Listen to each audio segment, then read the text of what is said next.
16 अक्टूबर को शारदीय नवरात्र का दूसरा दिन है। इस दिन माँ दुर्गा के दूसरे स्वरूप माँ ब्रह्मचारिणी की पूजा की जाती है। माँ ब्रह्मचारिणी को तपस्या की देवी कहा जाता है। इनकी पूजा करने से भक्तों को सभी प्रकार के सुख मिलते हैं। माँ ब्रह्मचारिणी के नाम में कई तरह की शक्तियाँ होती हैं। ब्रह्मा का अर्थ है तपस्या और चारिणी का अर्थ है आचरण। इसका मतलब है कि तप का आचरण करने वाली शक्ति माँ ब्रह्मचारिणी है। ऐसा माना जाता है कि जो व्यक्ति इनकी आराधना करता है उसे तप, त्याग, संयम की प्राप्ति होती है।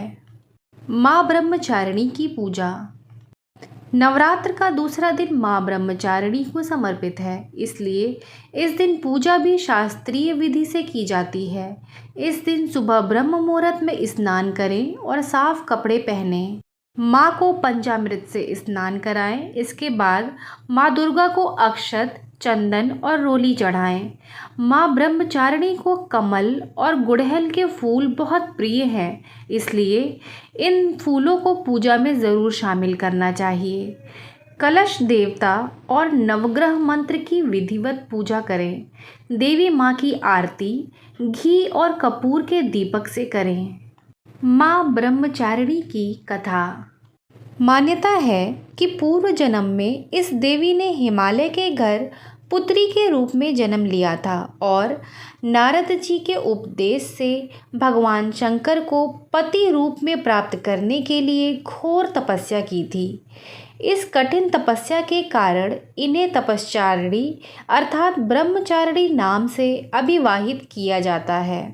1000 वर्ष तक इन्होंने केवल फल फूल खाकर बिताए और 100 वर्षों तक केवल ज़मीन पर रहकर शाक पर निर्वाह किया। कुछ दिनों तक कठिन उपवास रखे और खुले आकाश के नीचे वर्षा और धूप के घोर कष्ट सहे। 3000 वर्षों तक टूटे हुए बेलपत्र खाए और भगवान शंकर की आराधना करती रहीं। इसके बाद तो उन्होंने सूखे बेलपत्र भी खाना छोड़ दिए। कई हजार वर्षों तक निर्जल और निराहार रहकर तपस्या करती रहीं। पत्तों को खाना छोड़ देने के कारण ही इनका नाम अपर्णा पड़ गया।